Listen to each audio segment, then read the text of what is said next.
அஸ்ஸலாமு அலைக்கும் தொலை பர்காத்தஹு. அன்பார்ந்த கண்ணிமிக்க நல்லாடியர்கள் எல்லாம் எப்படி இருக்கீங்க? நல்லா இருக்கீங்களா? அல்ஹம்துலில்லாஹ்.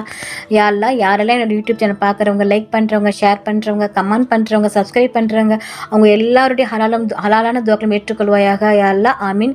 யா அல்லாஹ், அவர்கள் தங்களுடைய நேரத்தை ஒதுக்கி தீனுக்காக செலவு செய்கிறாங்க. யா அல்லாஹ், அதற்கான நன்மையை இன்மையிலும் மறுமையிலும் தந்திருவாயாக. யா அல்லாஹ், ஆமீன். யா அல்லாஹ், எங்களுடன் இருந்திடு, எங்களை பாதுகாத்திடு, எங்கள் மீது அதிக அருட்கொடை செய்திடு, நரக நெருப்பை விட்டு உன்னிடம் பாதுகாப்பு தேடுகிறோம். ஆமீன் ஆமீன் யா ரப்பில் ஆலமீன். அல்ஹம்துலில்லாஹ். இன்னைக்கு நான் உங்ககிட்ட என்ன ஷேர் பண்ண போறேன்னா, அடர்த்தியான நீளமான முடி வளர, முடி நன்றாக வளரவும் கொட்டாமல் இருப்பதற்காகவும் இந்த ஆயத்தை 121 முறை ஓதி நாம் எந்த எண்ணெய் தலைக்கு பயன்படுத்துகிறோமோ அந்த எண்ணெயில் ஊதிடணும். தேங்காய் எண்ணெய் அல்லது ஜைத்தூன் எண்ணெய், எந்த எண்ணெய் நாம் தலைக்கு பயன்படுத்துகிறோமோ அந்த எண்ணெயில் ஊதிடணும். அந்த ஆயத்து குல்ஹு வல்லதீன ஆமனு உதவ் வஷிஃபா ஆமின் சஸ்தா சூராவுடைய 44வது ஆயத்து. இந்த ஆயத்தை நாம் 121 முறை நாம் எந்த எண்ணெயை நாம் பயன்படுத்துகிறோமோ அந்த எண்ணெயில் ஊதிடணும். அந்த எண்ணெய் தீர்ந்து விட்டால் மறுபடியும் புதிதாக எண்ணெய் மாற்றும் போது மறுபடியும் இந்த ஆயத்தை ஊதணும். இந்த ஆயத் ஓதும் போது முன்பின் தருதே இப்ராஹிம் ஓதிவிட்டு இந்த ஆயத்தை ஓதணும்.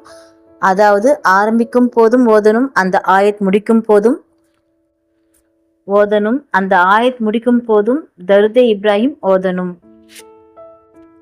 அல்லாஹும்மா சல்லி அலா முஹம்மத் வாலாலி முஹம்மத் கமா சல்லைத அலா இப்ராஹிம் வாலாலி இப்ராஹிம் இன்னக ஹமிதுன் மஜீத். தருதே இப்ராஹிம் ஓதிவிட்டு தான் 120 முறை நம்ம ஓதணும். முதலையும் தருதே இப்ராஹிம் படிக்கணும்.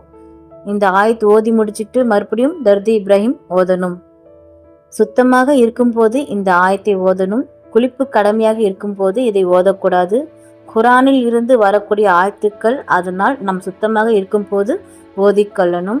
அல்ஹம்துலில்லாஹ். நாளும் ஒரு பொன்மொழி. இன்றைக்கான நபியின் பொன்மொழி, நபிகள் நாயகம் ஸல்லல்லாஹு அலைஹி வஸல்லம் அவர்கள் துன்பம் நேரத்தில் கேட்ட பிரார்த்தனை, லா இலாஹா இல்லல்லாஹுல் ஹலீமுல் ஹலீம், லா இலாஹா இல்லல்லாஹு ரப்பு சமாவாத்தி வல் அரளி வ ரப்புல் அரஷில் அலீம். இதன் அர்த்தம், கண்ணியம் வாய்ந்தோனும் பொறுமை மிக்கோனுமாகிய அல்லாவை தவிர வேறு இறைவன் யாரும் இல்லை. வானங்கள் மற்றும் பூமியின் அதிபதியும் மாம்பெரும் அரிஷின் அதிபதியுமான அல்லாவை தவிர வேறு இறைவன் யாரும் இல்லை. சஹீஹ் புகாரி 6345. அல்ஹம்துலில்லாஹ். அல்லாஹ் நம் அனைவருக்கும் தௌஃபீக் செய்வானாக. அல்லாஹ் நம் அனைவரின் ஹலாலான துவாக்களை ஏற்றுக்கொள்வானாக. ஆமீன். நபிகள் நாயகம் ஸல்லல்லாஹு அலைஹி வஸல்லம் சுன்னத்துல் வாழ்வோம், இம்மையிலும் மறுமையிலும் வெற்றி பெறுவோம். ஆமீன். அல்ஹம்துலில்லாஹ். இந்த விஷயங்கள் எல்லாமே உங்களுக்கு பிடிச்சிச்சுன்னா லைக் பண்ணுங்கள். உங்களுடைய கருத்துக்கள் என்னவோ மறக்காமல் கமெண்ட் பண்ணுங்கள். ரொம்ப முக்கியமானது, இந்த வீடியோவை உங்களுடைய ஃப்ரெண்ட்ஸ், ஃபேமிலி, நெய்பர்ஸ் எல்லாத்துக்கும் ஷேர் பண்ணுங்கள். இந்த சேனலுக்கு நீங்கள் வந்து சப்ஸ்கிரைப் பண்ணாமல் இருக்கீங்களா? அப்போ சீக்கிரமாக சப்ஸ்கிரைப் பண்ணிவிட்டு பெல் ஐக்கனை கிளிக் பண்ணுங்கள். அதில் ஆல் அப்படின்ற நோட்டிஃபிகேஷன் வரும், அதை கிளிக் பண்ணி வச்சுக்கோங்க. அப்போ தான் நான் போகிற வீடியோ உடனுக்குடன் வரும். அஸ்ஸலாமு அலைக்கும் வரஹ்மத்துல்லாஹி வபரகாத்துஹு.